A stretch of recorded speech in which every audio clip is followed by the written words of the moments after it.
Muchos aseguran que en los panteones no todos descansan en paz. Según algunos trabajadores, existen noches donde se logran ver figuras extrañas moviéndose en la oscuridad. Incluso, en algunos rincones se logran ver siluetas de niños jugando entre las tumbas. Porque un panteón no solo guarda cuerpos, guarda historias incompletas, despedidas rotas y almas que no aceptan su final. Esta noche no vas a escuchar simples relatos, vas a abrir la puerta a lugares donde algo sigue caminando, incluso después de la muerte. Bienvenidos.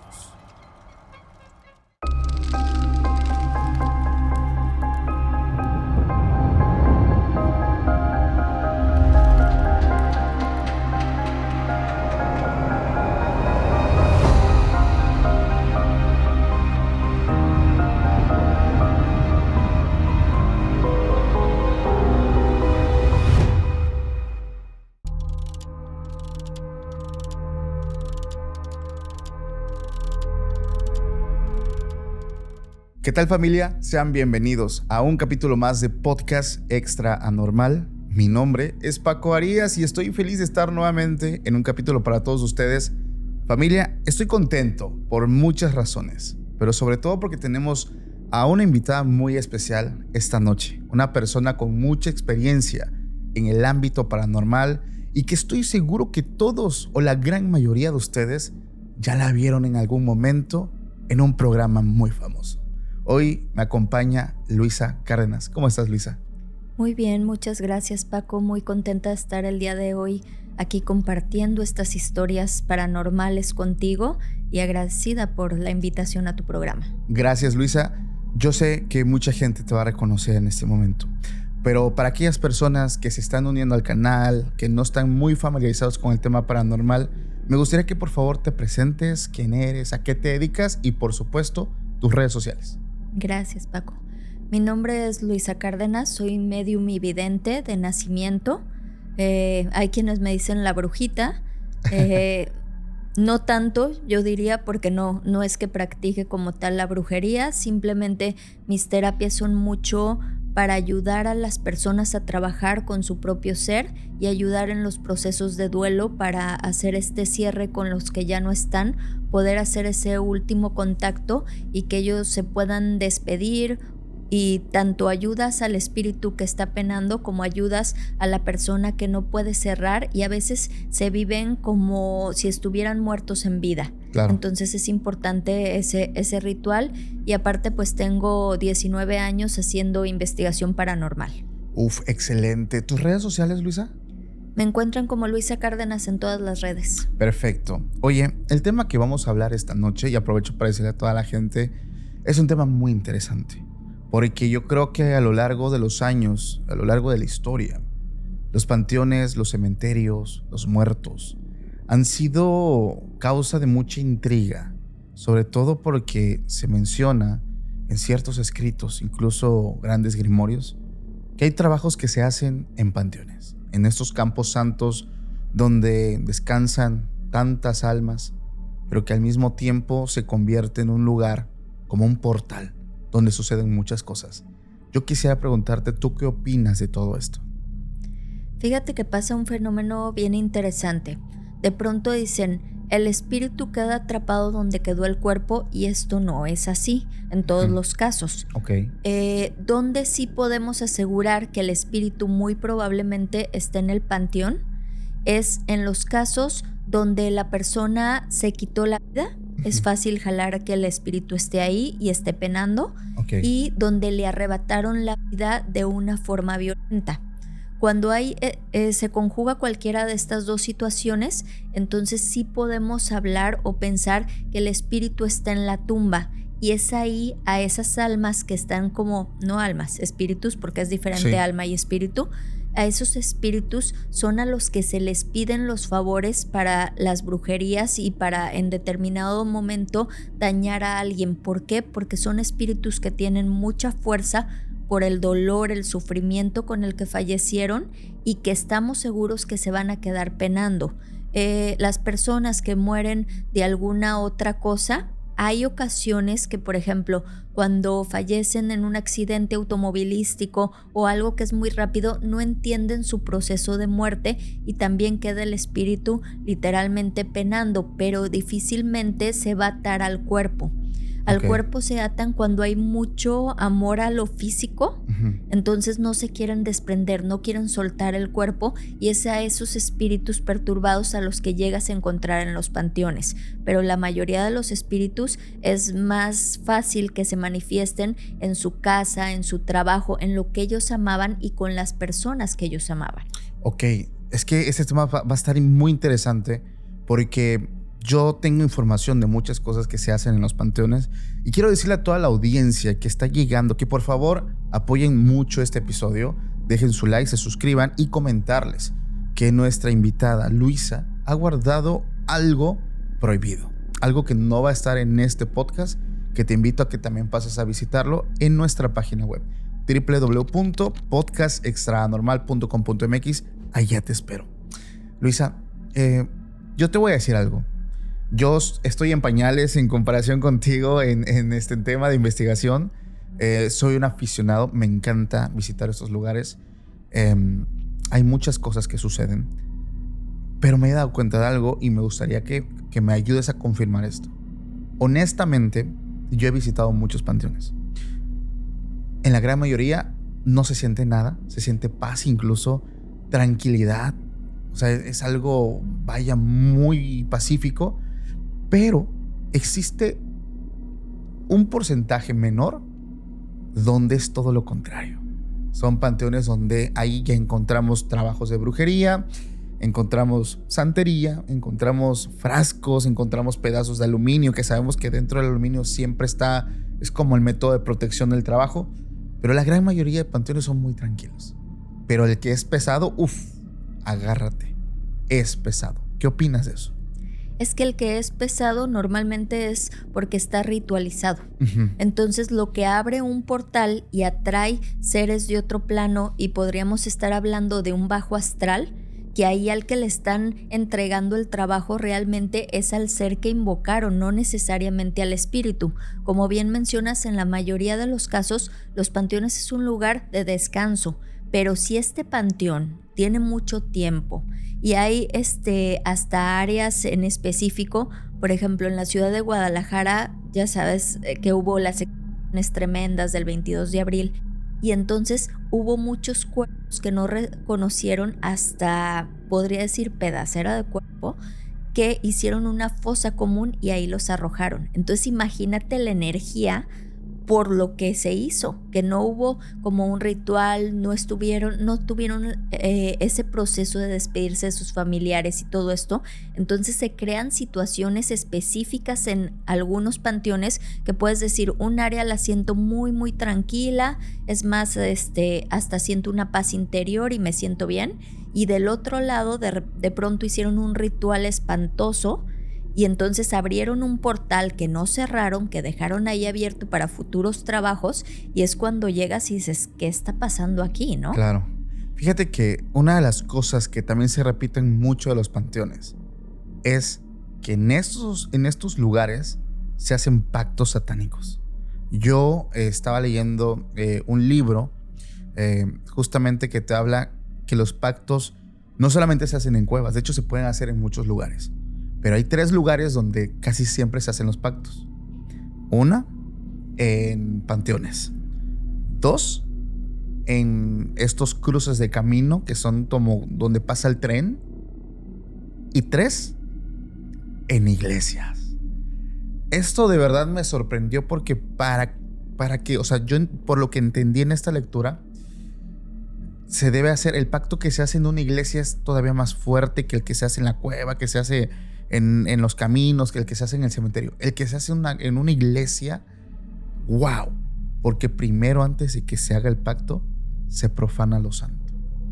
En este lugar, grupos de personas tienen comunión íntima en grupos, se profana, se mancha con líquido vital, con sacrificios, y ya después viene el pacto. al igual que en los cementerios. Se ocupan mucho estos lugares, sobre todo las tumbas antiguas, las viejas, las que ya nadie visita, la que llega el Día de Muertos y no le dejan flores, no le ponen agua. Ahí son las que se ocupan. Yo te quiero contar una historia y quiero conocer tu punto de vista. Esta historia nosotros la titulamos El Ritual. Nos las comparte Héctor Ruiz. Héctor, te mando un saludo. Y más que una historia, es una confesión. Esto ocurre en León, Guanajuato, en el año 2010. Héctor era una persona de 27 años en aquel entonces. Una persona que trabajaba como empleado. Era un empleado de una empresa que se dedicaba al tema de telecomunicaciones. Me dice que él ya llevaba cerca de 5 años trabajando ahí. Al principio una persona muy activa laboralmente, muy servicial, muy atento con todo, pero él anhelaba, y lo que me dice es un aumento, un incremento en su salario, incluso un puesto mejor. Y dice, la verdad, Paco, yo hice de todo. O sea, si mi jefe literalmente me aventaba una moneda y me decía, vete por una torta, yo me iba por la torta. Dice, pero ya después de 4 años de ver que yo no crecía, te empiezas a frustrar, o al menos es lo que me dice a modo de justificarse por lo que hizo. Dice que empezó a frustrarse, él se casó, hizo su familia, y él pues ya como que la economía le apretaba un poco, y él empezó y me lo dice, yo la verdad ya empezaba a ir al trabajo por cumplir, cumplía por cumplir, ya no daba ese extra, ya me sentaba y me hacía güey un rato. Entonces dice, mi crecimiento no va a llegar. Dice que a los meses, esto ya pasó, o sea, después de esto pasaron ya como 5 años, a los meses empiezan a contratar a gente nueva. Y entró un muchachito de 19 años. Este muchachito dice, al principio, al igual que él, súper activo, hacía todo bien, vaya, en temas de ventas, buenísimo. El problema empieza cuando se crea este celo laboral, porque dice este compañero, pues sí, dice, llegó a opacar el trabajo que muchos hacíamos, porque él le demostró al jefe que se podía hacer más en menos tiempo, y por su culpa empezaron a nosotros a presionarnos, a hacer más, a vender más. Para un ejemplo que él me da, dice, nosotros vendíamos servicios por telecomunicación. Al mes, vamos a poner un ejemplo, ¿no? 10,000 pesos de venta es lo que se hacía la persona que me manda la historia, Héctor. Bueno, el compañero nuevo en un mes no se hacía 10,000, se hacía 100,000. O sea, puso una marca cabrona. Y aquí empieza lo feo, dice, porque a los 3 meses se abre una vacante de supervisor y él es el que asciende. Ese chamaco, y voy a decírtelo como me lo dijo, ese chamaco llegó a ser mi jefe teniendo 19 años. Dice, la verdad, te duele, te da en el orgullo, te pega que alguien que va entrando, dice, yo la verdad hacía mucho en un principio y no me ascendieron. Y este chamaco dice, viene y empieza y ya lo ascendieron, ya es mi jefe. Aquí empieza un tema. Dice, porque va pasando el tiempo, pasó 1 año. Dice, la verdad, se ve que su vida le cambió, ya su ropita ya era de marca, que ya tú usaba un Armani, un Hugo Boss. El chavito, súper bien, para su edad, súper maduro y muy profesional. Aquí empieza el problema, el celo. Y sobre todo cuando este chavo le llamaba la atención y le decía, Héctor, no tienes ventas, Héctor esto, Héctor aquello. Y aquí empieza el problema porque dice, este cabrón me está presionando. Y dice, en aquel tiempo, no sé si tú recordarás cuando se inicia YouTube. Al principio YouTube te permitía subir cosas muy fuertes. Digo, nada comparado con lo de hoy. Pero antes tú podías subir cosas muy delicadas a YouTube. Y YouTube, como todo, ¿no? Todavía no estaban estas pautas, estas políticas. Y dice que él, en su momento, en el trabajo, holgazaneando, empezó a ver YouTube. Y dice que se encontró con un ritual. Y el ritual decía, deshazte de esa persona. Y era tan explícito, dice, en ese video veían cómo se desmayaba un animal, o sea, muchas cosas. Y todo eso lo vio él en YouTube. Y dice, wow. Él dice, ¿qué es lo que debo de hacer? ¿Qué es lo que voy a hacer? Porque él ya le tenía mucha idea a este muchacho que al final de cuentas estaba haciendo bien su trabajo, ¿no? Entonces, encontré un video donde dice, deshazte de la persona que tú quieres en menos de un mes. No voy a decir el ritual completo porque sí me lo describe. Solamente voy a decir que entre las cosas que piden era una fotografía digital que se tenía que imprimir, se tenía de alguna manera que estar cerca de la persona, no sé, él lo puso en su escritorio, por debajo de su escritorio, sin que se diera cuenta, y detrás de esta foto, escrito a mano, el nombre, la fecha de nacimiento, o sea, todo lo que se ocupa. Ojo, no es todo el ritual, antes de eso se hicieron más cosas. El caso es ir a un cementerio, buscar la tumba más antigua y hacer una oración que tampoco voy a decir, y después de esta oración dejar que el muerto haga su trabajo. Él estaba pensándolo. Dijo, ¿qué hago? ¿Será cierto? Para empezar, ni siquiera creía en la brujería. Entonces ya desde ahí partimos a un punto. Un día dice que este chavo, el nuevo, el jefe, pues lo regañó porque lo cachó que se estaba haciendo güey en el trabajo y lo humilló, o mejor dicho, se sintió humillado delante de los compañeros. Ese día, él dijo, lo voy a hacer. Preparó todo en 3 días, fue al panteón, hizo lo que tenía que hacer. Y me describe algo bien loco, dice, esto es surreal, Paco.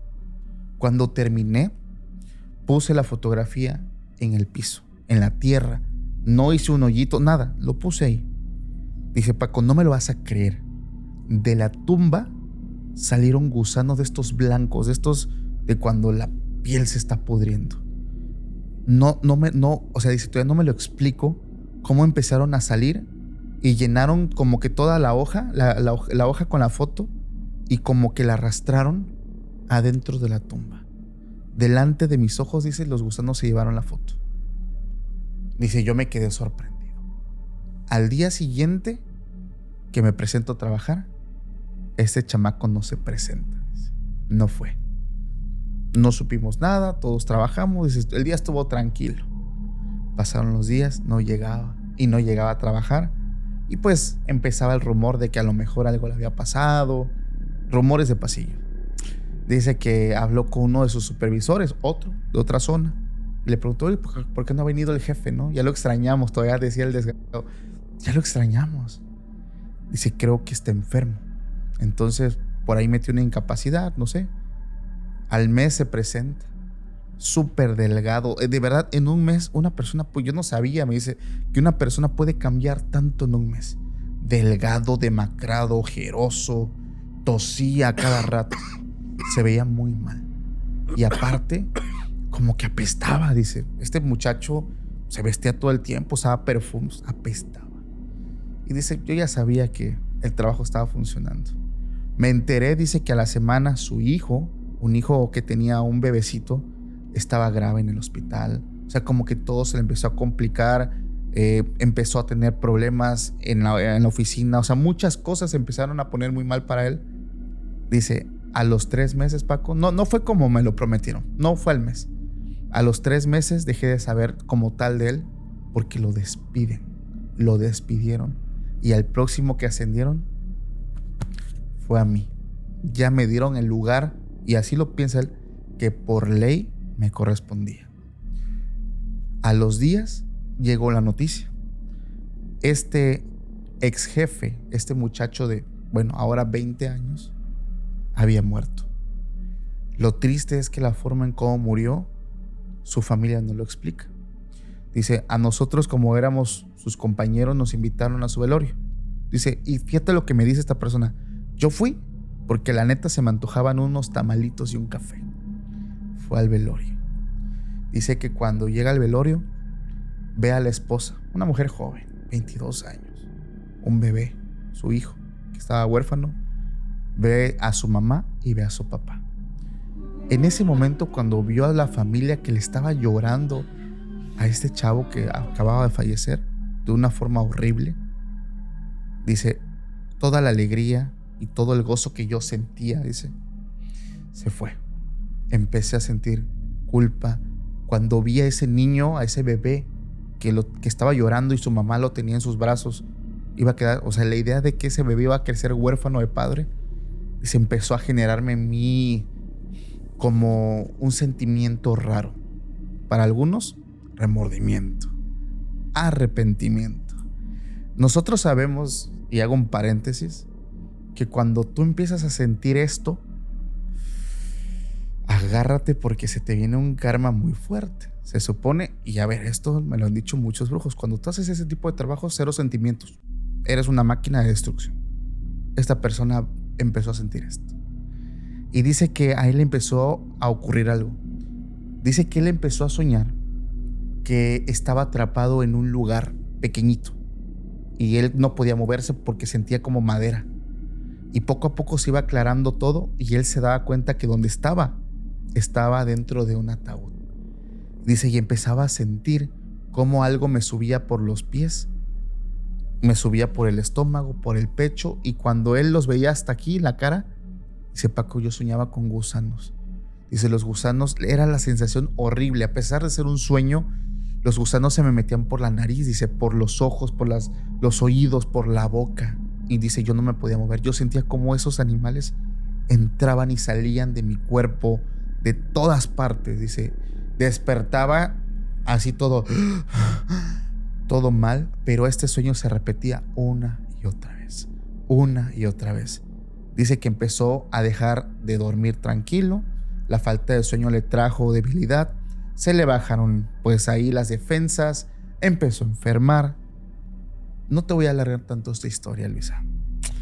Esa persona empezó a tener los mismos síntomas que la persona que le había mandado a desvivir con un muerto. Él dice que lo despiden, empezó a quedar muy mal en el trabajo y le empezaban a decir sus compañeros de confianza, amigos, oye Héctor, ¿no te bañas o qué? Pues, ¿por qué? Claro que sí. No manches, cabrón, apestas. ¿Cómo crees? Dice, yo me olía. Dice, no, para nada. Apestaba. Dice, su familia le decía exactamente lo mismo. Él demoró en entender lo que estaba pasando. Él dijo, ya entendí. Una consecuencia de todo lo que hice. Dice que el tiempo fue pasando, se empezó a enfermar, pero no se moría. Él intentó y me dice, Paco, yo intenté atentar contra mi vida. No podía. Dice, me colgué de una rama afuera del árbol en el patio de mi casa. La rama se rompió. Lo hacía, algo pasaba, no me podía morir. Y quiero leer el final de esto. Hoy vivo miserable. Estoy solo. Estoy enfermo. Lo poco que gano es para pagar medicamentos. Tengo una tos que no se me quita. No puedo dormir.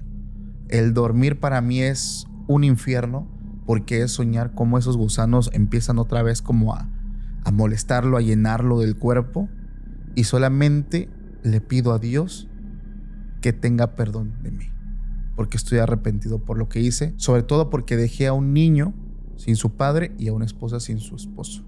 Estoy arrepentido. Ya han pasado, imagínate, desde el 2010 a la fecha, esa persona prefiere estar muerto, pero no puede morir. Dice que no puede morir.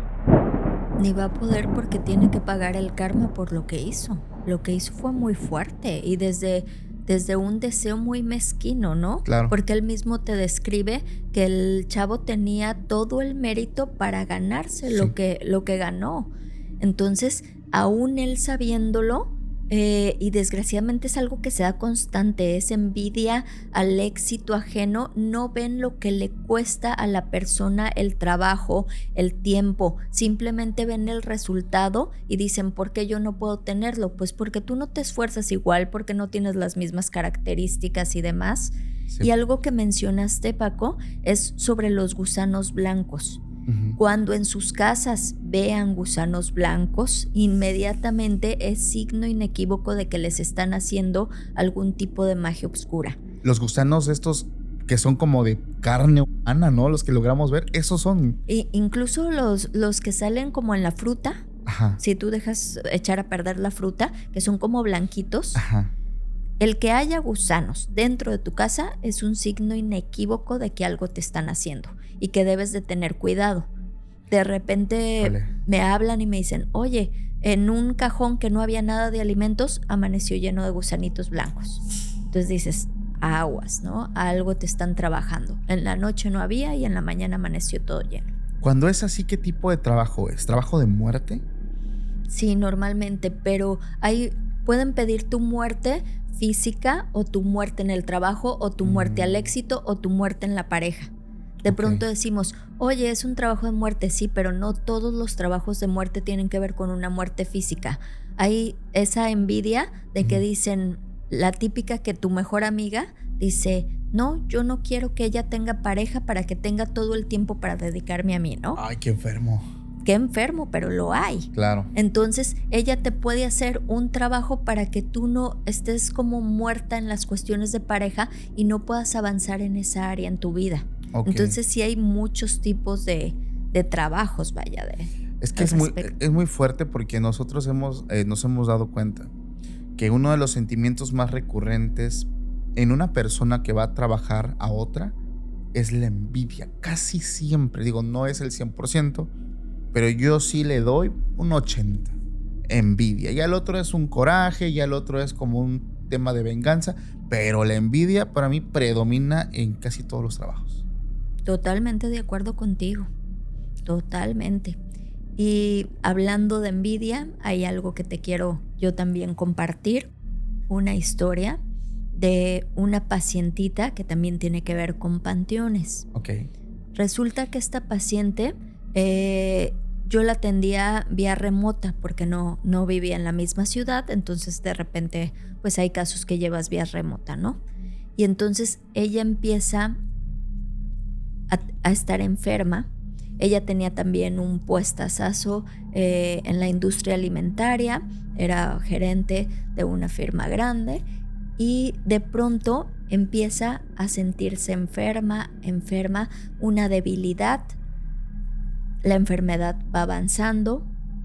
Al poco tiempo me habla y me dice que perdió el empleo. Al poco tiempo la deja el novio. Uy. Y entonces ella empieza a deprimirse y empieza, como tú decías, a adelgazar muchísimo, muchísimo, al grado de que queda en los puros huesitos. Wow.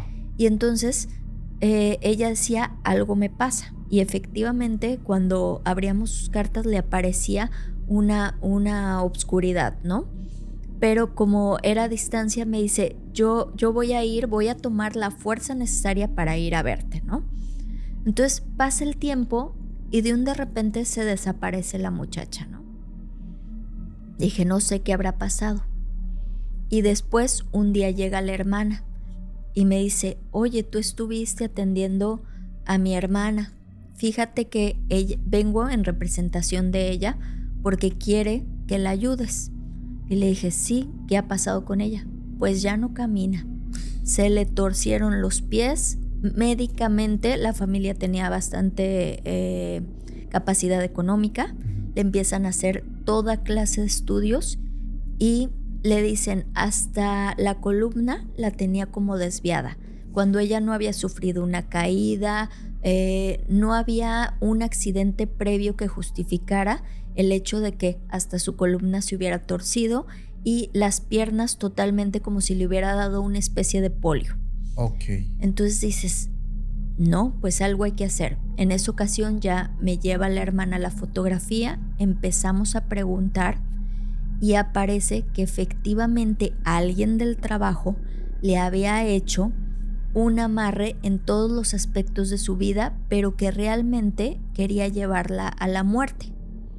Y le digo, aquí sale que le enterraron en un panteón, pero de algún miembro de la familia. Le dije, tienes que ir tú al panteón o alguien de tu familia a desenterrarla, sacarla, porque aunque yo la limpie, necesito que me la saques de ahí. Claro. Si no, no puedo consumar el trabajo. Sí. Le digo, esto que hicieron fue muy fuerte, se pagó mucho dinero para este daño. Y efectivamente, porque haz de cuenta que los brujos lo que hacen es le ponen tiempo. Los brujos grandes le ponen tiempo al trabajo. Si tú no liberas a la persona en el tiempo que está permitido, después ya no puedes hacer nada por esa persona. Entonces ya íbamos sobre el tiempo, teníamos algo así como 15, 20 días, toda la familia preocupada, se unieron, empezaron a ir al panteón y pues no aparecía. Hasta que una de ellas, que no sabía ni estaba enterada del caso, porque aparte suelen ser cosas hasta vergonzosas para la familia aunque les estén haciendo daño. Entonces son cosas que normalmente no hablas o no compartes con toda la familia. Esta hermana sí estaba desesperada, pero había otros miembros que no sabían del caso.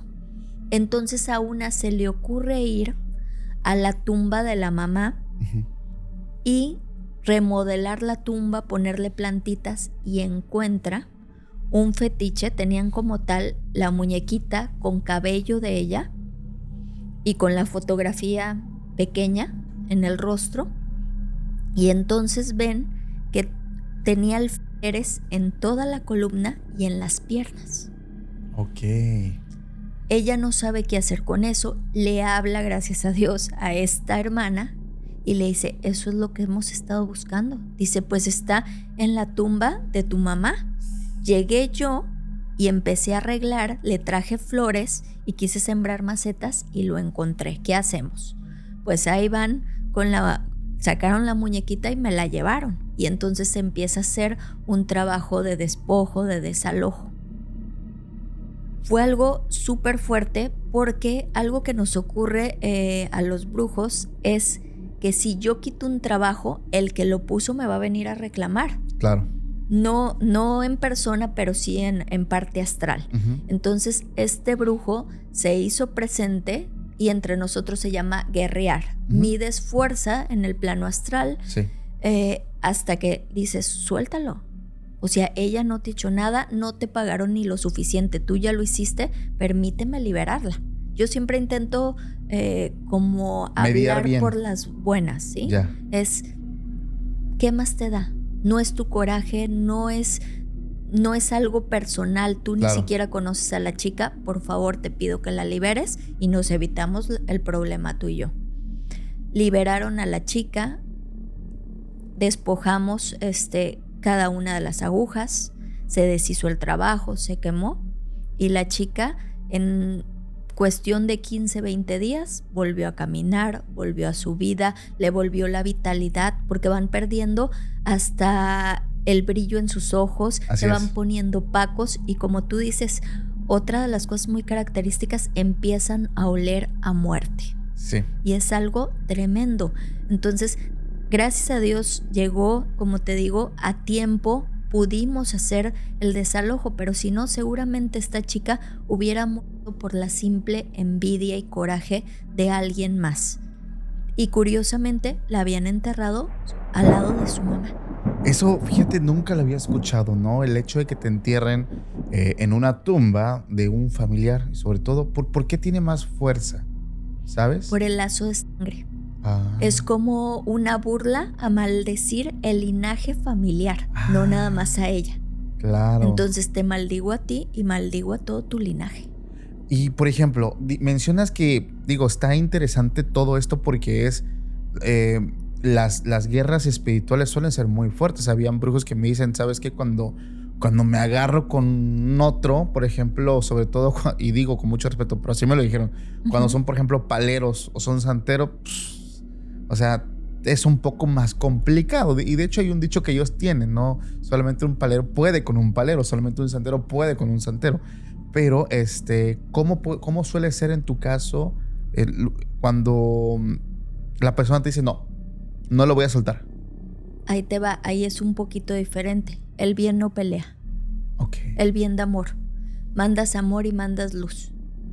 Y confías en que el de arriba te va a dar la suficiente fuerza de amor y de luz para ahuyentar al otro ser humano, al otro brujo que está luchando contra ti.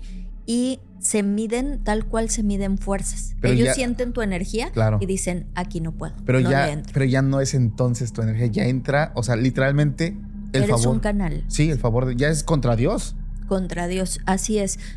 Yo no puedo decir, es mi energía la que pelea con el otro brujo, porque yo siempre pido la intercesión del de arriba y de todos los arcángeles. En lo personal trabajo mucho con ángeles y con arcángeles y digo que entre su poder y su fuerza y que me retire de todo mal y de todo daño. Y hasta ahorita sigo aquí, ¿no? Sí, no, es que digo una cosa y también los brujos me lo han dicho directamente y la gente lo ha escuchado. Cuando ya se meten con la energía del Dios creador, olvídate. Ellos, en palabras de ellos, nos dan unas arrastrizas, o sea, literalmente te lastima, o sea, Sí. te duele incluso hasta levantarte y hacer un movimiento, porque te azotan, te regresan, o sea, la fuerza del creador de Dios como tal es muy fuerte, evidentemente, o sea, la mayor protección siempre tiene que venir de Dios, y los brujos dicen, yo ahí sí, ya, la verdad yo ahí no le entro, porque le voy a perder. Qué fuerte, amiga. Fíjate, yo te quiero contar esta historia y me genera a mí una intriga bastante fuerte porque hay una forma, y es una pregunta que yo te quiero hacer. ¿Existe una forma para ti de justificar un trabajo de magia negra?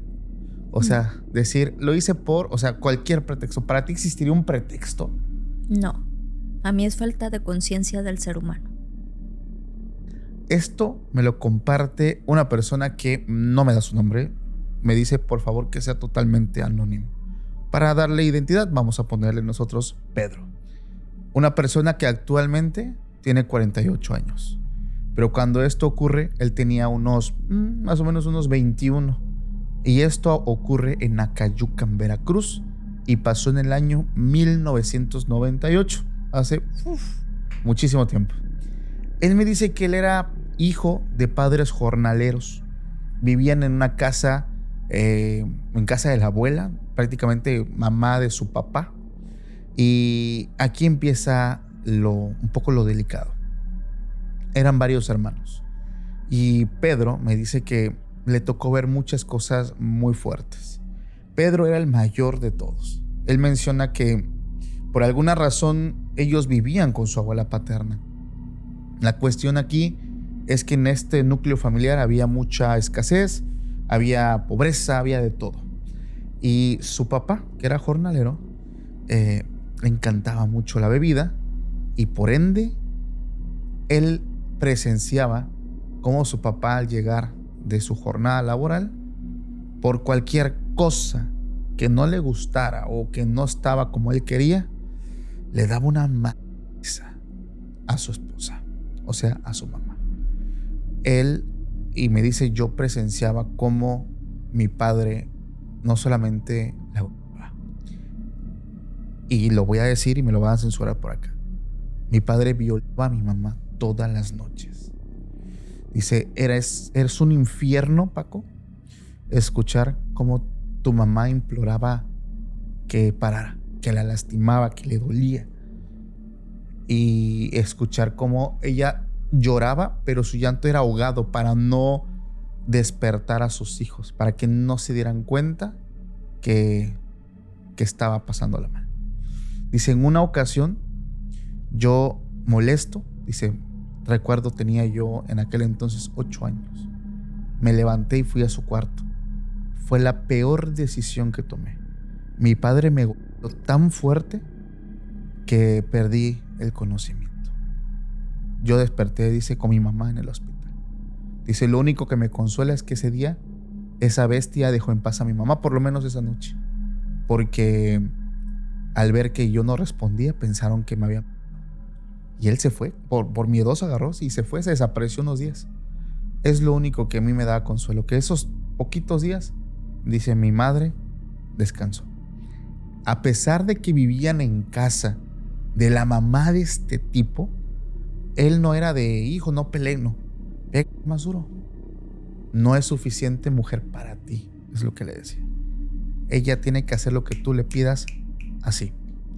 Dice, esa señora, que odio admitir que era mi abuela, impulsaba a que mi padre hiciera pues más cosas feas. Dice, todos mis hermanos, incluyéndome, pues trabajábamos. Dice, a los años fueron haciendo más hermanos, la señora fue teniendo más hijos, tuvieron varios, es lo único que me dice. Y todos empezaban a trabajar en el campo, todos tenían que desde temprano ir al molino, ir acá, ir allá, o sea, andar para arriba y para abajo. Dice, cuando yo cumplí más o menos los 20, más o menos 19, 20, en la jornada laboral, me topé con un señor de unos 60 y tantos años. Dice, este señor me contó como una persona del pueblo, vecino, le hizo un trabajo y todo este tema de la brujería. Dice, honestamente me despertó el interés. Le dije, ¿quién es? Ya me platicó que es un señor que trabaja en el pueblo vecino. ¿Y qué hace ese señor? Su respuesta fue, lo que tú le pidas. ¿Cómo? Sí, lo que tú le pidas. ¿Cómo qué?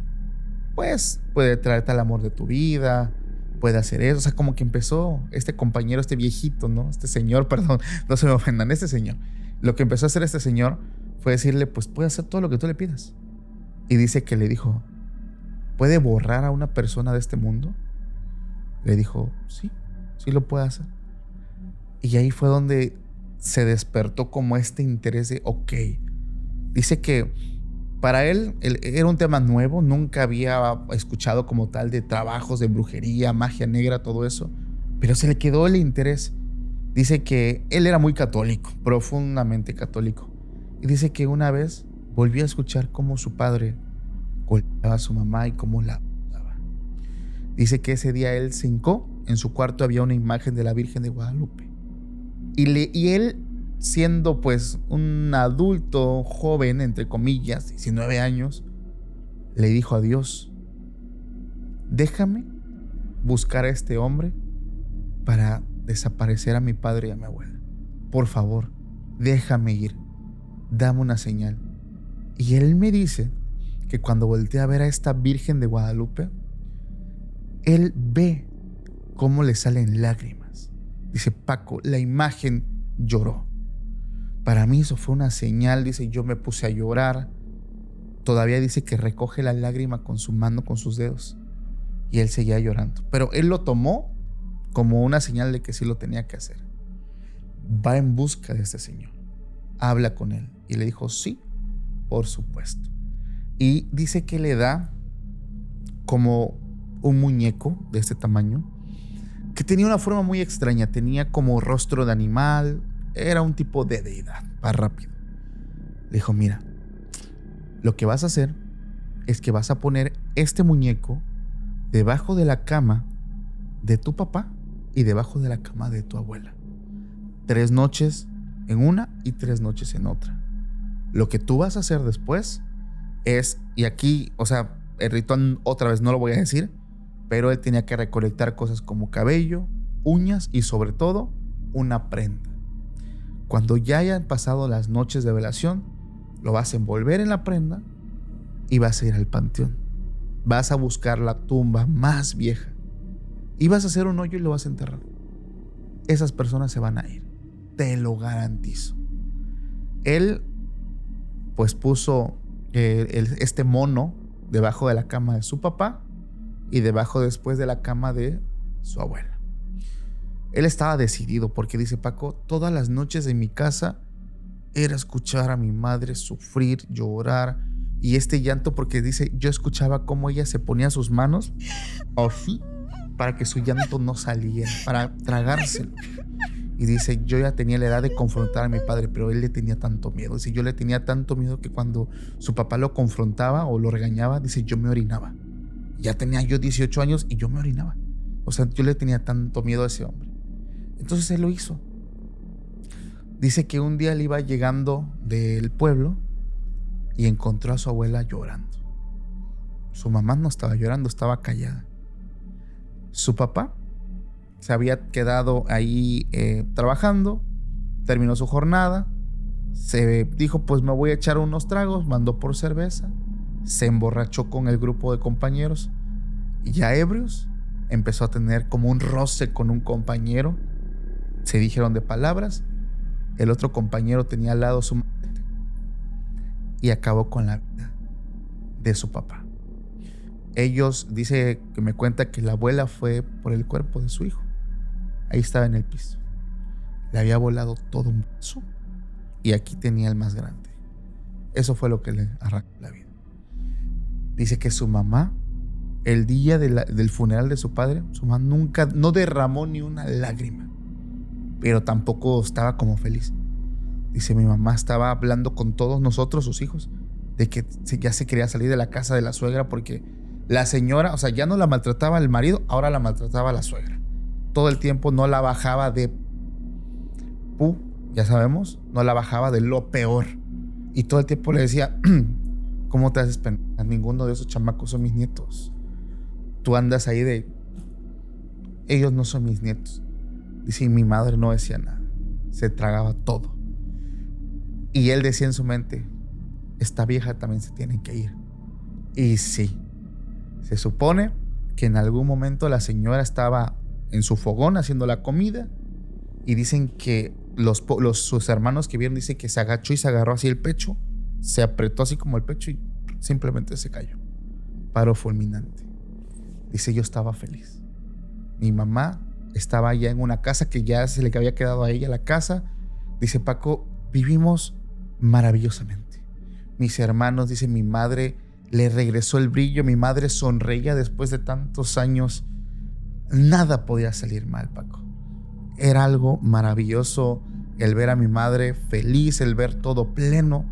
Dice, yo pues nunca me atreví a decirle nada. Y un día pasa algo bien triste. Dice que él venía de trabajar. Cuando uno de sus hermanos lo alcanza, le dice, Pedro, tienes que venir. Mamá, está súper grave. ¿Qué pasó? Se supone que la señora estaba lavando ropa en un río y una serpiente, una víbora, la pica. La empiezan a llevar a los centros de salud. No tenían el antídoto. Y la señora, su mamá, pierde la vida. Él no se explica, o sea, ¿cómo es posible? Cometió un error en el ritual. Él tenía que poner esta figura debajo de la cama de su padre y de su abuela. Se olvidó que en la misma cama donde dormía su papá, también dormía su mamá. Y él me dice, por años he intentado engañarme a mí mismo de que mi madre murió no por mi culpa. Por años. Pero en el fondo sé que fue por la mía. No sé qué hubiera sido peor, lo que hice o lo que no hubiera hecho. Él siente evidentemente que tuvo una culpa muy grande de que su mamá también se fuera. Por eso te hice una pregunta, ¿para ti existe una justificación? Para él sí existió. Para mí honestamente no, porque yo creo que hubieran existido más alternativas, pero pues eso fue lo que ocurrió. Mira, cuando hay esta clase de casos, literalmente se le pone al creador. Es yo no puedo con esto, tú resuélvelo de la mejor manera. Eso es lo que tendríamos que hacer, ¿no? Sí. Si hay cosas menores para frenar, que no es matar a alguien, ni mucho menos, ¿no? Hay cosas que se pueden hacer como una especie de congelar a alguien simplemente para que no siga haciendo daño. Claro. Y siempre se pide en comunión con el universo que se permita lo adecuado para esta persona y lo único que se pide es, puedo decirlo tal cual así, es yo te ato a ti para que no hagas daño a nadie ni a ti mismo. Entonces estás pidiendo también por el espíritu de esa persona.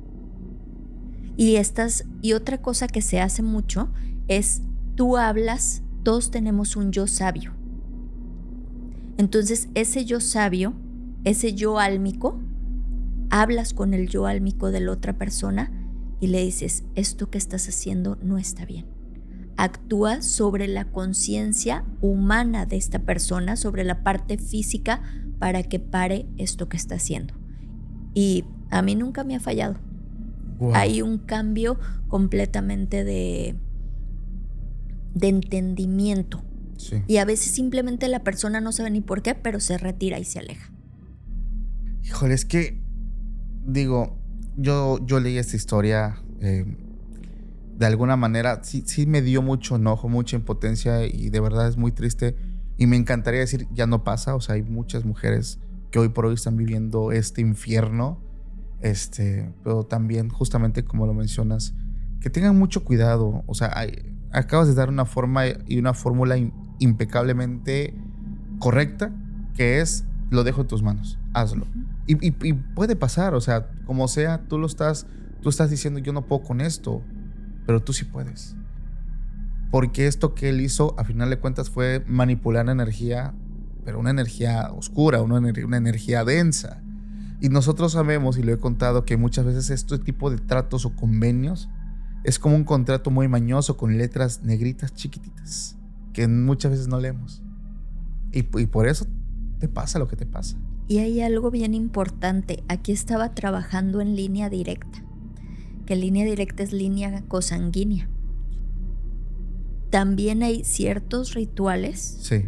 que se utilizan para que el familiar, cuando es así, la abuela, la madre, el padre o los hijos te están dañando, tú puedes pedir al universo que pare. Y se hace un decreto que dice: de sangre a sangre se ama, de sangre a sangre nunca se daña. Lo que decías para mí, 70 veces 7 para ti. Entonces, tú no estás atacando al otro ser humano. Si el ser humano te bendice, bendecido será. Por supuesto. Si te maldice, maldecido será. Pero es su energía la que está actuando sobre él mismo. Claro. Tú no le estás diciendo ningún mal. Todo se le está regresando. Ajá. Pero es su energía, no la tuya. Es como dicen, ¿no? Que Diosito te bendiga y te dé todo lo que... O sea, es una forma como decir, allá tú sabes y tú solito te matas, ¿no? Claro, totalmente. Y es su propia energía regresando con mayor fuerza, ¿eh? Claro. Hay que tener cuidado. 70 veces 7. 70 veces 7. Ahí está. Porque esto es importante porque te voy a comentar algo. Mucha gente que me escribe, el conflicto mayor que tiene no es con su peor enemigo, o tal vez sí, pero su peor enemigo está en su misma casa. Es el hermano, es la tía, es el primo, o sea, incluso hasta el papá. Entonces, claro, eso es muy triste. Muy triste, pero hay que ver desde dónde viene. Porque normalmente las cosas que vienen por linaje son repeticiones anteriores. Y hay maneras incluso terapéuticas como las constelaciones familiares que te ayudan a cortar los lazos y ayudan a reparar el daño de generación en generación para que frene. Y si tú lo trabajas de esa manera, créeme que yo he visto resultados maravillosos, que parece magia pero no lo es, simplemente es acomodar los órdenes de la familia y los órdenes del amor. Qué fuerte, amiga. Ahí está, por favor, toda la gente que tenga estas dudas. Ahí está una información muy valiosa, amiga. Fíjate, Paco, que hay una historia fuerte, pese a que lleva muchísimos años. Esta situación es en uno de los panteones más emblemáticos de la ciudad de Guadalajara. Okay. Este panteón lleva el nombre del Panteón de Belén. Actualmente ya no tiene más que recorridos nocturnos, no hay un espacio donde puedas enterrar a alguien, porque fue el primer panteón de Guadalajara. Entonces hay tumbas antiquísimas. Y la historia que te quiero platicar el día de hoy es justamente de uno de las tumbas más emblemáticas de este lugar. Okay. Se le conoce como la tumba de Nachito. ¿Qué es lo que pasa con este niño? Este niño pues vivió hace, no sé, 200 años, ¿no? Vámosle poniendo. Este niño era pequeño, tenía más o menos la edad entre 5 y 7 años, y la historia o la leyenda que se cuenta es que él era un niño que todas las noches tenía terrores nocturnos y que tenía muchísimo temor de quedarse a oscuras. Entonces, este niño pertenecía a una de las familias más adineradas de la ciudad de Guadalajara. Okay. Era el único hijo de esa familia. Y entonces, una noche, la madre y el padre deciden ir a un baile y el niño no quería quedarse solo. Les pide, les suplica que por favor no lo dejen solo. Pero como era una familia muy adinerada, pues sabía a quién cuidara de él, ¿no? Claro. Sin embargo, le dicen que no se va a quedar solo, que realmente van un pequeño rato y que ellos van a regresar y que él va a estar bien, que no tiene por qué temer. El niño acepta esta situación. Por alguna situación que no sabemos, esa noche cae una gran tormenta y se va toda la luz de esta mansión donde vivía este pequeñito. La situación es tan traumática y tan fuerte para este niño que se dice que sufre un impacto fulminante del terror que le causaba esta situación. El pequeño fallece y bueno, pues es una gran tragedia para la familia. Obviamente con culpa, arrepentimiento por haberlo dejado, pero pues realmente no imaginaban la magnitud del temor de este niño a quedarse en la oscuridad solo sin sus padres. Se dice que llevan a este niño y lo sepultan. Al día siguiente, sin razón aparente, llega el sepulturero y les habla a la familia y les dice que el féretro está arriba. Los padres, pues asustados, sin saber qué hacer ante dicha situación, pues dicen, no, hay que volverlo a enterrar, todavía con muchísimo dolor. Se vuelve a hacer una ceremonia, le prenden luces, veladoras, en fin, se lleva un sacerdote. Nadie se explica qué está ocurriendo. Y entonces, bueno, lo vuelven a enterrar. Pero a la mañana siguiente, otra vez encuentran este féretro arriba. Para no hacerte tan larga la historia, sigue ocurriendo, hasta que los padres entienden que el temor del niño, aún después en su muerte, sigue siendo tan grande que sigue buscando la luz y el sol. Después de esto, los padres deciden construirle un ataúd en la parte de arriba de cantera, y ahí es donde es enterrado el pequeño y ya no lo dejan abajo, porque ellos entienden que lo que él pedía era que no quería estar en la oscuridad.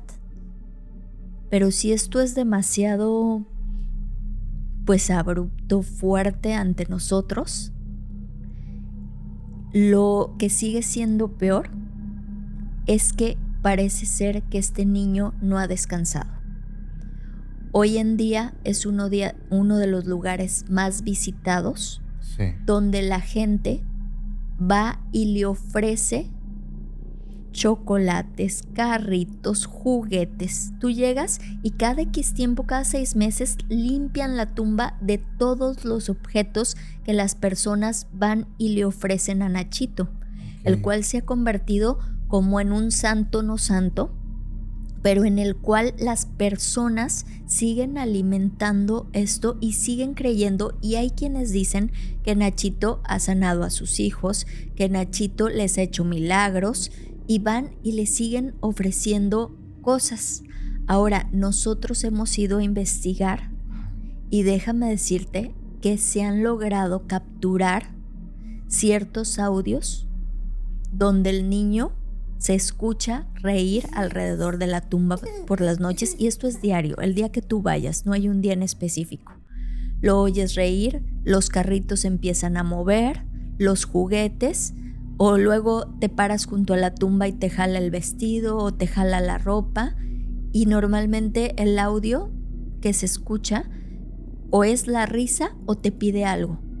Tenemos nosotros un audio por ahí en alguna investigación donde claramente se escucha el niño diciendo, ¿no tienes un chocolatito?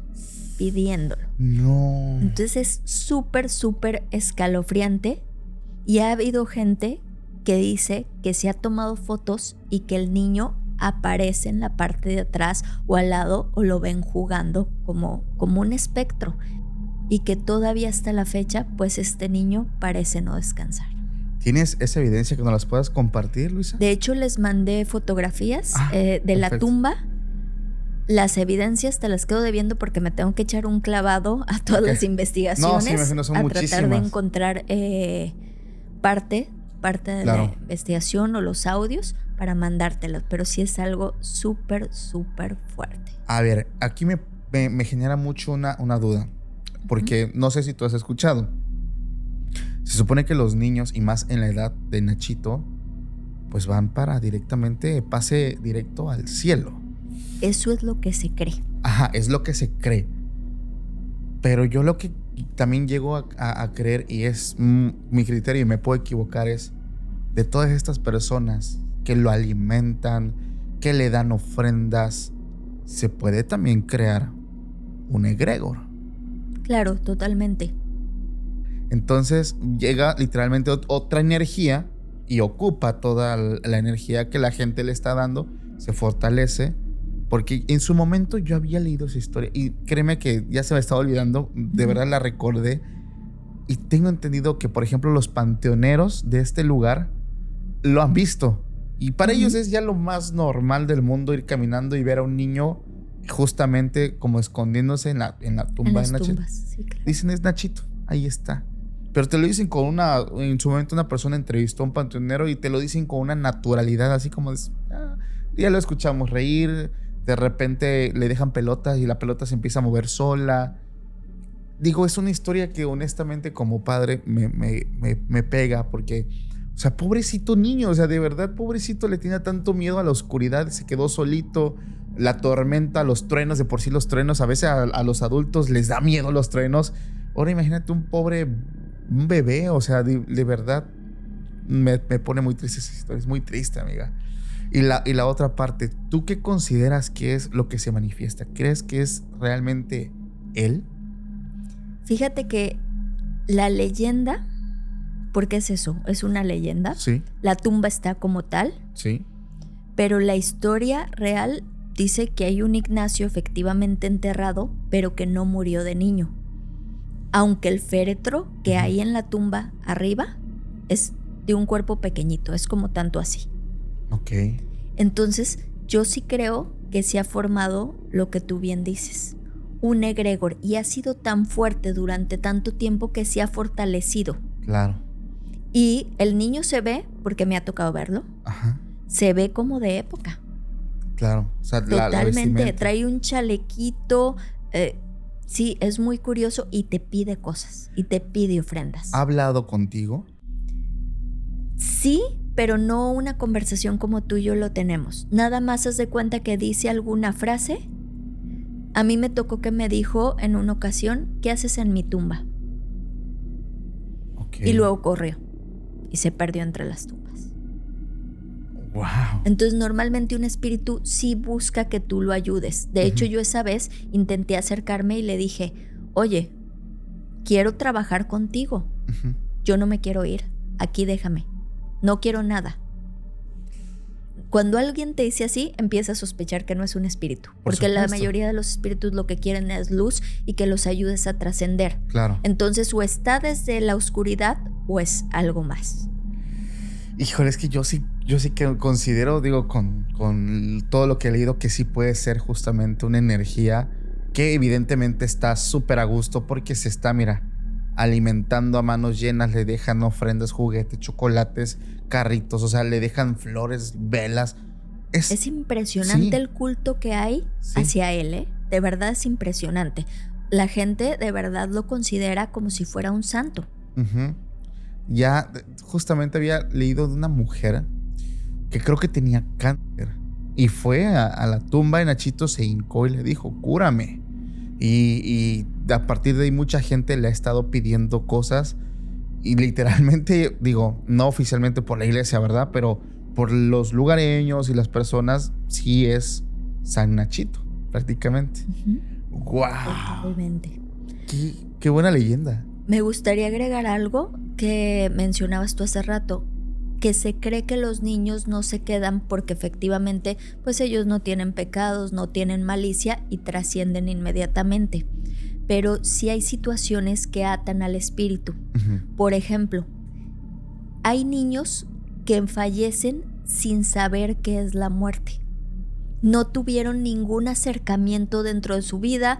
Normalmente en edades tempranas tu primer acercamiento es que fallece tu perrito, tu gatito, alguna mascota, y es tu acercamiento cuando empiezas a comprender qué es el trascender. Okay. Cuando el niño no sabe este proceso, ven la luz y la luz los asusta, no sabe qué sigue hacia adelante. Entonces le tienes que explicar que tiene que cruzar ese portal, que tiene que seguir. Entonces sí hay casos, son pocos, eso es cierto. ¿Por qué? Porque el ángel guardián los ayuda mucho en ese proceso, a cruzar. Pero como todos, sí hay espíritus que se quedan.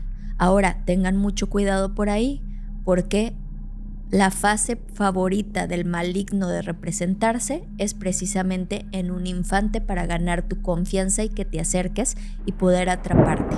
Yo siempre he dicho esa frase a la gente. Sí, por ejemplo, está el espíritu del hombre, de la mujer, de la monja, de la viejita, pero cuando está el del niño, aguas.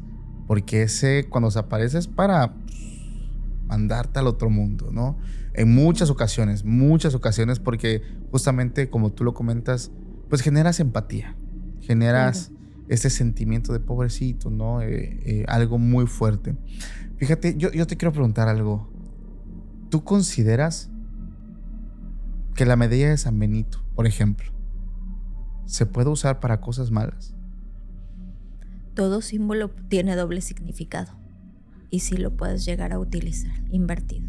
Hay eso que acabas de decir, ojalá y mucha gente jamás lo olvide, porque yo considero que es una de las formas en cómo el maligno o la gente con maldad puede hacer que alguien caiga más rápido, porque tú ves una virgencita, un San Juditas, una medalla de San Benito, y tú dices, ay, pues es que es de Dios, ¿no? O sea, no puede haber nada malo. Grave error. Hay un panteonero que me escribe y me dice que él sigue trabajando actualmente en este panteón. Y me dice que viene de una familia de panteoneros. Y eso es casi muy común, ¿no? De que mi papá, el abuelo, han trabajado en un panteón y ahora le toca al más joven, ¿no? Y él toda la vida ha estado pues muy cómodo y bastante acostumbrado a trabajar en un panteón, porque él acompañaba a su papá, a su abuelo. Cada vez que una persona del pueblo pues fallecía, él ayudaba desde joven a hacer pues el hoyo, ¿no? Donde se iba a meter el ataúd. Entonces, una persona que me dice, Paco, a mí nunca me dio miedo el panteón. O sea, yo cuando era niño, literal jugaba a las escondidas en el panteón y nos pasábamos por las tumbas. Ya de grande le vas agarrando respeto, ¿no? A no pisarlas, a todo esto. Pero cuando eres niño, pues, ¿qué? Y él pues creció todo el tiempo así, no le daba miedo. Dice que a veces está como la casetita donde está su papá. Decía, hijo, ya casi son las 8 de la noche, ya está oscuro. Vete a dar una vuelta y si ves todo tranquilo nos vamos. Y ya porque entra el otro. Dice, Paco, yo teniendo 10, 11 años, me iba a caminar, dice, todo el perímetro del panteón. Iba caminando, iba chiflando. Nunca vi nada, dice, de verdad, nunca vi nada. Hasta mis casi 34 años me tocó ver algo. Él dice que pues él ya estaba trabajando como tal, ya su papá ya había fallecido, ya tenía su esposa, tenía sus 2 niños, profundamente católico también. Dice que la primera noche él escucha algo raro. Empezó a escuchar como algo que se arrastra en la tierra, pero fuerte. Dice, primero lo escuché de lejos y ya después poco a poquito como que lo fui escuchando más y más cerca. Él pensó que era alguien en la calle, algo, ¿no? Y él se dio cuenta de que no, fue dentro del panteón. Sale, toma su linterna y como si nada empieza a caminar por todo el panteón. No ve nada, excepto que casi hasta el final, en una tumba, dice, yo doy mis recorridos, conozco perfectamente todo. Me di cuenta que la tierra de alrededor de esa tumba estaba como removida, como cuando alguien hace un hoyo y lo vuelve a tapar. Entonces dice, se me hizo muy raro. Pero bueno, no vi nada, no vi a nadie. Salió y se volvió a meter a su caseta. Al día siguiente, igual, él estaba tranquilo. Dice, estaba yo viendo una televisión chiquita que tenía yo en la casetita, que te daba solamente 2 canales en blanco y negro. Y otra vez empiezo a escuchar cómo algo se arrastra. Dice, en ese punto dije, rápido, tengo que ir a ver. Él no tenía arma, o sea, solamente tenía su linterna y pues a veces iba con su pala o con algo que él pudiera como usarlo en defensa. Dice que va hasta el lugar donde él había visto la tierra removida y le llamó la atención porque ahora del otro lado de la tumba se veía como removido.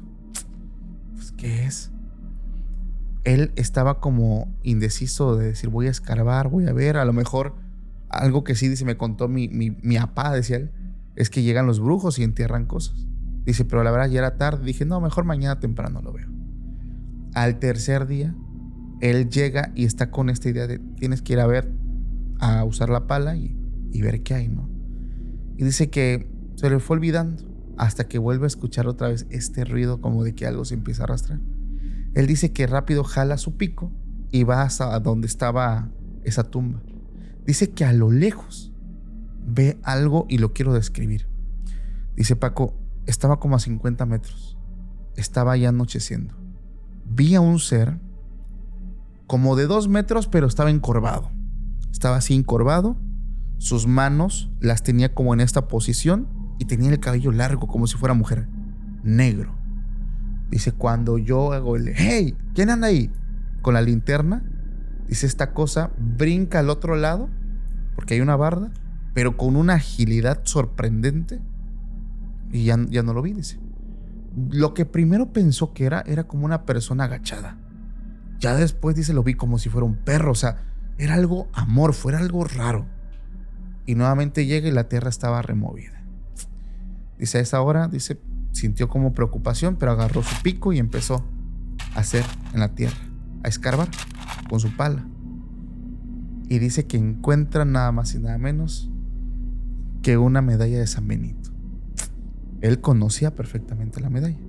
La recoge, incluso dice que estaba como si fuera en oro. O sea, automáticamente pensó, de aquí soy, y a ver cuánto me dan, ¿no? Se le hizo fácil agarrarla y llevársela. Llegando a su casa, pues lo recibe su esposa, sus hijos. Y dice que le dice, mira mi amor, todavía lo que le dice, mira lo que te traje. Mira, o sea, es una regla de oro no agarrar nada que no sea tuyo. 2, más si está en el panteón. Pero dice, ay, dice, qué bonito. Y dice, sí, tal cual como en una pulsera. Se lo puso en la muñeca a su esposa. Ahí empezó todo el desastre. Dice que su esposa empezaba a amanecer como en las piernas, como con estos chupetones o moretes. Dice que la primera vez que se lo notó fue una vez que ella salió de bañarse, se sentó y le ve las piernas todas llenas así como de estas manchas moradas. Y todavía dice que le dice, ¿yo te hice eso? Dice, no, bueno, no que no me acuerde. Y cuando se va como explorando, se da cuenta que también la espalda y parte de los hombros estaba como, sí, como marcada. Dice que le dijo como algo así como de que las defensas, no sé. Van pasando los días y ella va amaneciendo ya no con estos como moretones, sino como con pequeños aruñones. Y ella dice, ¿pero de dónde? O sea, ella pensaba a lo mejor durmiendo o en alguna noche de pasión, o sea, no lo sentí. Pero esto iba como empeorando poco a poco, porque dice que después de todo esto, ella empezaba a tener parálisis de sueño. Nunca había tenido parálisis de sueño. Y a este chavo, vamos a decirle, le cae el 20. Porque le dice, oye, fíjate, su esposa, tuve un sueño muy feo. En la noche que me acosté a dormir, me dio parálisis y vi en la ventana afuera a un ser medio raro. Dice, tenía como cara de perro, pero estaba muy grande, era como un perro muy grande. Él se acordó. Dijo, no puede ser. O sea, como que empezó a hacerle sentido, ¿no? Y dice que le dijo, oye, mi amor, préstame tantito tu pulsera, voy a llevarla como a pulirla, algo le invento. Y dice que él fue con esto a la iglesia. No estaba el padre, pero está donde luego está como un recipiente como con agua bendita. Dice que va y así, y sin exagerarme, me dice Paco, como de película. Dice, meto esto ahí a este recipiente. No es como las películas literal, o sea, como que hierve. Uh-huh. Dice, pero empezó como a sacar mucha como partículas, como algo como que se empieza a desmoronar y sobre todo como a burbujear, muy leve. Dice, yo lo saqué y él estaba como en esta lucha de qué hago. O sea, su esposa le dijo, oye, ¿cuándo te entrega mi pulsera, no? Y él la tenía guardada. ¿Qué hago? Sobre todo, ¿a quién le pertenece? Dice que una noche, después de pensarlo mucho, fue al panteón, en esa misma tumba, tal cual donde lo encuentra, entierra esto. Y dice que a las horas vuelve a escuchar pues otra vez este ruido. Él va a ver y nuevamente dice Paco, vuelvo a ver a ese ser ahí. Cuando yo lo apunto, alcanzó a notar que esta cosa tenía como pelo. Dice, era negro todo su cuerpo, pero tenía pelo, o sea, todo pelo, como si fuera un perro. Dice, yo moví ahí con el zapato para ver. Esta cosa se había llevado esa pulsera que yo le había dado a mi esposa. Se la llevó. Jamás lo volví a ver. A mi esposa le tuve que decir que se me cayó de la bolsa. Dice, ay, ¿cómo crees? Sí, se me cayó. A pesar de que era oro, le dije que se me había perdido, que se me cayó. Pero jamás voy a entender, ¿qué era esa cosa y por qué había una medalla de San Benito?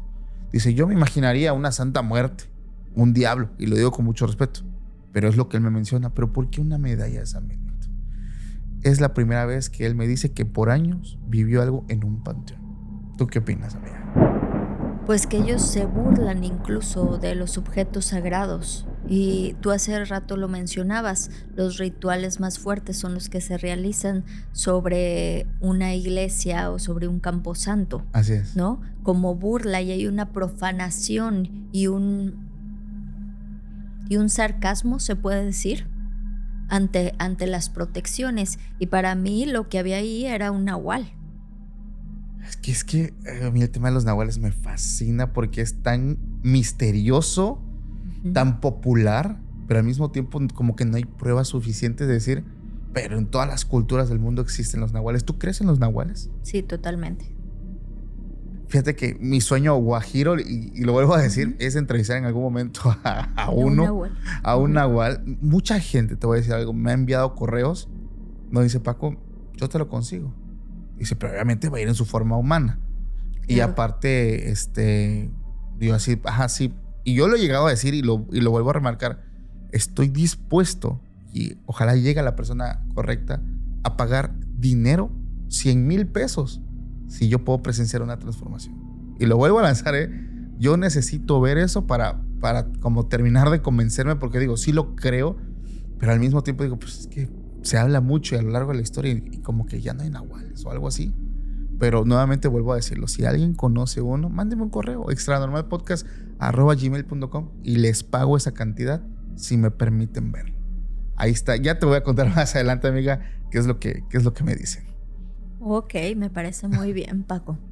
Pues déjame compartirte una historia más. Esta historia comienza con una investigación en el Panteón de Celaya. Ok.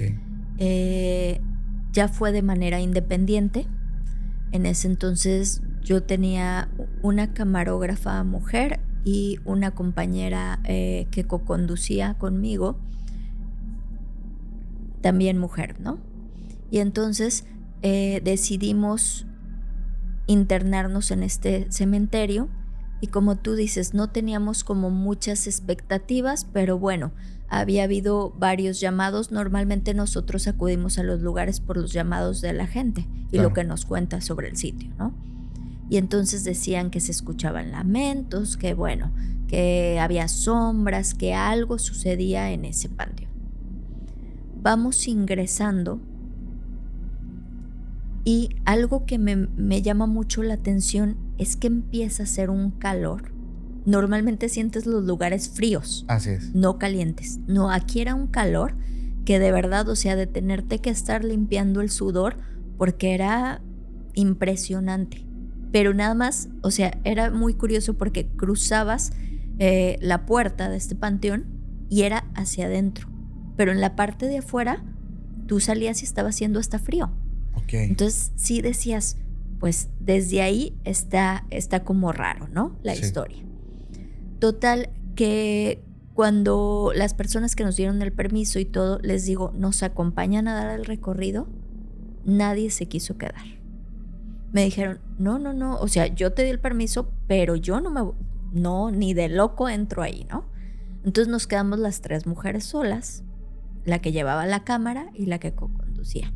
En ese entonces, tú recordarás que las cámaras no había todavía los aparatitos del micrófono como ahora lo traemos, ¿no? Claro. De solapa no era tan común como ahora. Sí, era el micrófono de la cámara. De la cámara con cable. Entonces vamos entrando y a mí me empiezan a jalar. Yo siempre dejo que el espíritu o los espíritus del lugar me vayan guiando a lo que tenga que ver o lo que tenga que observar esa noche. Y empezamos a caminar, a caminar, a caminar. Y en medio casi del panteón encuentro una tumba que era todo un mausoleo enorme, muy bonito. Te podría decir que de lujo. Ese panteón no tiene esa clase de tumbas. Y empiezo a ver lleno de símbolos masónicos. Y entonces pues me llama la atención, ¿no? Y digo, a ver, aquí hay algo raro. Y curiosamente tenía la cerradura, era la cara del maligno que conocemos, que nos han contado siempre, de cuernos, este rostro así como alargado, los dientes. Entonces me quedo observando y digo, es que esta tumba está ritualizada. Cuando de repente la coconductora empieza a gritar de una manera impresionante y digo, ¿qué te pasa? Me están golpeando con el micrófono. No con el micrófono, era el látigo, bueno, el cable. Literalmente la estaban golpeando. Entonces ella estaba asustadísima, me avienta el micrófono y sale corriendo y dice, ¿sabes qué? Yo hasta aquí llegué, no voy a seguir trabajando contigo, no puedo. O sea, esto es demasiado para mí. Y entonces le digo, ¿sabes qué? No, es que aquí hay algo. Claro. Y lo vamos a descubrir y no te vas a salir. Le dije, aparte, si te quieres salir, tendrías que caminar hasta la entrada, que no era poquito el tramo, Claro. tú sola. Entonces como que dijo, no, qué terror irme por ahí, ¿no? Claro. Para esto era muy curioso porque haz de cuenta que por donde íbamos tomando camino se empezó a llenar de cucarachas. Pero cuando te digo llenar de cucarachas, no creas que 3, 4, Paco. O sea, llegó un punto donde había como paredes donde ponen las criptas. Ajá. Y se te venían 5 o 6 cucarachas y te caían en la cabeza. O sea, era estarte sacudiendo las cucarachas, pero como por donde nos iban guiando hasta esa tumba. Ok. Y haz de cuenta que todo alrededor, pero respetaban la tumba. O sea, no se subían las cucarachas. Era rarísimo. Entonces, pues ella estaba así paniqueada, la camarógrafa también. Y aparte, justo enfrente había una tumba que ya nos habían dicho que había mucha manifestación. Esta tumba era muy peculiar porque tenía escaleras y tú literalmente bajabas, ¿qué te diré? Pues yo creo que de menos unos 6 metros por las escaleras. No había luz. Entonces yo dije, estas 2 tumbas algo tienen y están conectadas. No sé qué, pero están conectadas. Y te digo, aquí estaba una, aquí estaba la otra. La otra, el mausoleo, no había acceso, estaba cerrada la puerta, Sí. pero esta sí. Decidimos ingresar, la coconductora ya no podía más, se queda en la parte de afuera. Ingreso con la camarógrafa y se oyen también unas risitas como de niño. Y digo, algo no está bien aquí. El lugar estaba lleno de estas arañas capulinas. Ajá. Y de alacranes, pero nada más la parte de abajo. Entonces digo, definitivamente aquí hicieron un ritual bien fuerte. A lo que yo entendí, querían liberarlo a él por trabajos que él había hecho en vida y como que el espíritu no se podía desprender y fueron y le ofrecieron niños. Ay, no. Le ofrecieron niños. Entonces, por eso, no sé si abajo había como túneles. Te digo, ingresamos, bajamos casi 6 metros. Wow. Y se veían tumbas pequeñas. Entonces yo dije, esto tiene que ver la relación. Con la otra. Para poderlo liberar, cuántas vidas ofrecieron, no lo sabemos. Pero también en esa ocasión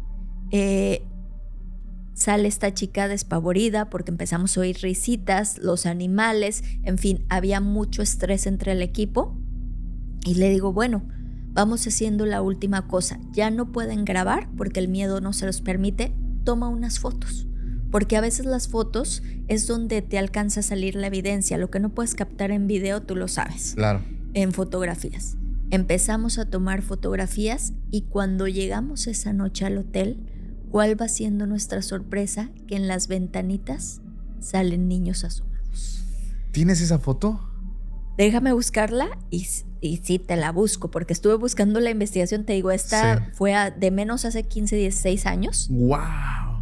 Pero nunca se me ha olvidado, o sea, ha sido de los lugares más fuertes y nunca lo había platicado en ningún lado. Muchas gracias. Porque créeme que me quedé sin conductora esa noche.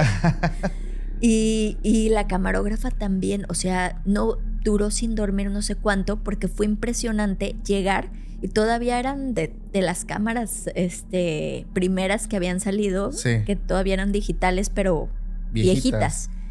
Y cuando llegamos y observamos el niño asomadito ahí en las ventanas, fue algo sumamente impresionante, que yo no te sé decir si realmente fue el espíritu, porque sí puede ser que se haya quedado al ser ofrenda. Claro. Cuando los ofrendas, los atas. Sí, por supuesto. O algo más, ¿verdad? Es que las cucarachas también nos hacen referencia a un demonio en especial, ¿no? Al demonio de las moscas, al señor de las moscas, de la pestilencia. Así es. Belcebú. Fíjate que me da un poco de risa eso de que, ves que me ha pasado, tenía un camarógrafo que decía, no, yo no voy, yo no entro, porque si de repente nosotros pues buscamos la evidencia.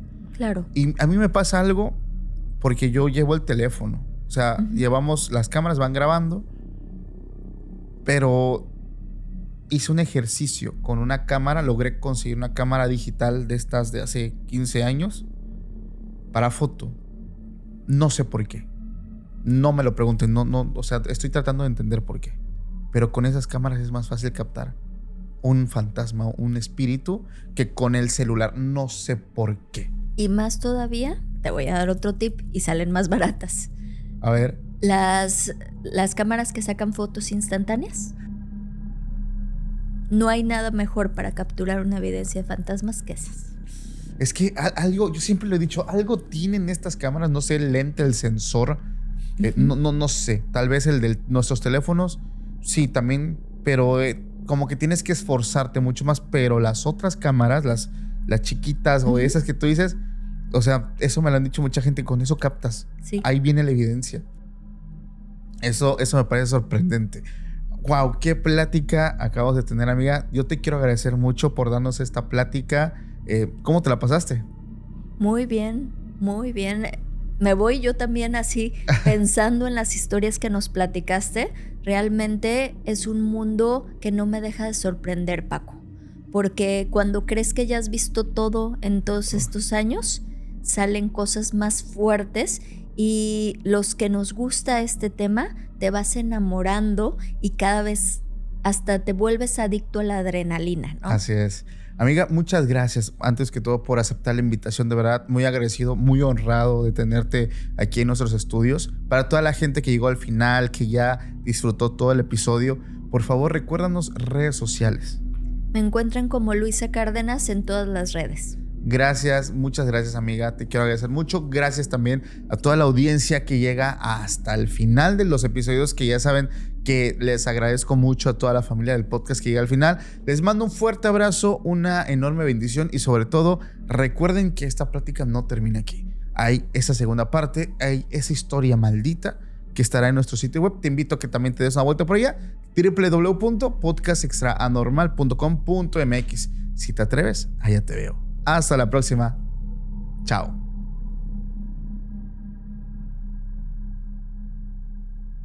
Tengo un caso que te quiero compartir, que para mí ha sido el más fuerte porque puso mi vida en riesgo. Empiezo a hacer oración y esta mujer empieza a contorsionarse como si le estuviera dando una especie de ataque epiléptico, como si estuviera convulsionando. Ella hace un arco perfecto como el de las gimnastas, pero sin poner las manos. Entonces ahí dices, humanamente esto no es posible.